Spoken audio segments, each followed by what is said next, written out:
Assalamualaikum warahmatullahi wabarakatuh. Perkenalkan, saya Muhammad Salasya Perkasa dari kelas Ekonomi Syariah 1. Kali ini saya akan membahas reksadana syariah. Selamat menyaksikan. Oke, sebelum kita lebih jauh membahas reksadana syariah, sebelumnya kita harus lebih dulu tahu apa itu reksadana syariah. Reksadana syariah adalah wadah untuk mengumpulkan dana masyarakat yang dikelola oleh manajer investasi untuk kemudian diinvestasikan ke dalam surat berharga seperti saham, obligasi, dan instrumen pasar uang yang disesuaikan dengan ketentuan dan prinsip syariah Islam, antara lain dengan portofolio penempatan dana di instrumen keuangan syariah seperti saham syariah dan sukuk. Selanjutnya, mengenai masuknya reksadana syariah pertama kali muncul di Indonesia itu pada tahun 1997 oleh PT Dana Reksa Investment Management.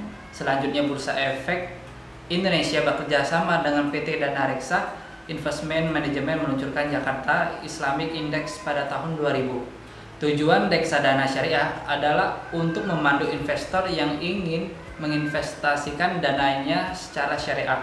Pada tahun 2001, untuk pertama kalinya Dewan Syariah Nasional Majelis Ulama Indonesia mengeluarkan fatwa yang berkaitan langsung dengan pasar modal, yaitu fatwa tentang pedoman pelaksanaan investasi untuk reksadana syariah.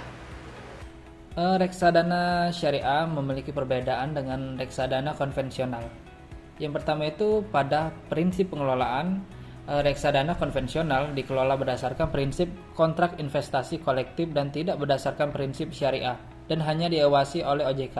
Sementara reksadana syariah pengelolaannya didasarkan pada prinsip-prinsip syariah Islam dan diawasi oleh Dewan Pengawas Syariah atau DPS bersama dengan OJK. Yang kedua yaitu pada pembagian keuntungan. Pada reksadana konvensional, pembagian keuntungan dilakukan antara pemodal dan manajer investasi berdasarkan perkembangan suku bunga. Sedangkan pada reksadana syariah, pembagian keuntungan dilakukan antara pemodal dan manajer investasi berdasarkan aturan syariat Islam dan kesepakatan bersama. Yang ketiga, efek yang menjadi portofolio investasi. Pada reksadana konvensional, investasi pada seluruh efek diperbolehkan. Sementara pada reksadana syariah, investasi hanya diperbolehkan pada efek-efek yang masuk dalam daftar efek syariah. Yang terakhir yaitu ada pada akad atau pengikatan. Ini berbeda. Dalam reksadana syariah menggunakan akad syariah yang bisa meliputi akad kerjasama atau musyarakah, sewa menyewa atau ijaroh, dan akad bagi hasil atau mudharabah. Sementara reksadana konvensional menekankan pada kesepakatan tanpa adanya aturan halal atau non halal. Lantas apa saja keuntungan dan keunggulan dari investasi produk reksadana syariah? Yang pertama itu sudah dipastikan halal. Produk reksadana syariah dipastikan terjamin halal. Mengapa? Pengelolaan reksadana syariah mengikuti dan memenuhi ketentuan syariat Islam. Instrumen dalam produk dana kelolaan diharuskan terdaftar dalam daftar efek syariah otoritas jasa keuangan dan sudah berdasarkan ketentuan syariah yang ditetapkan oleh Dewan Syariah Nasional Majelis Ulama Indonesia.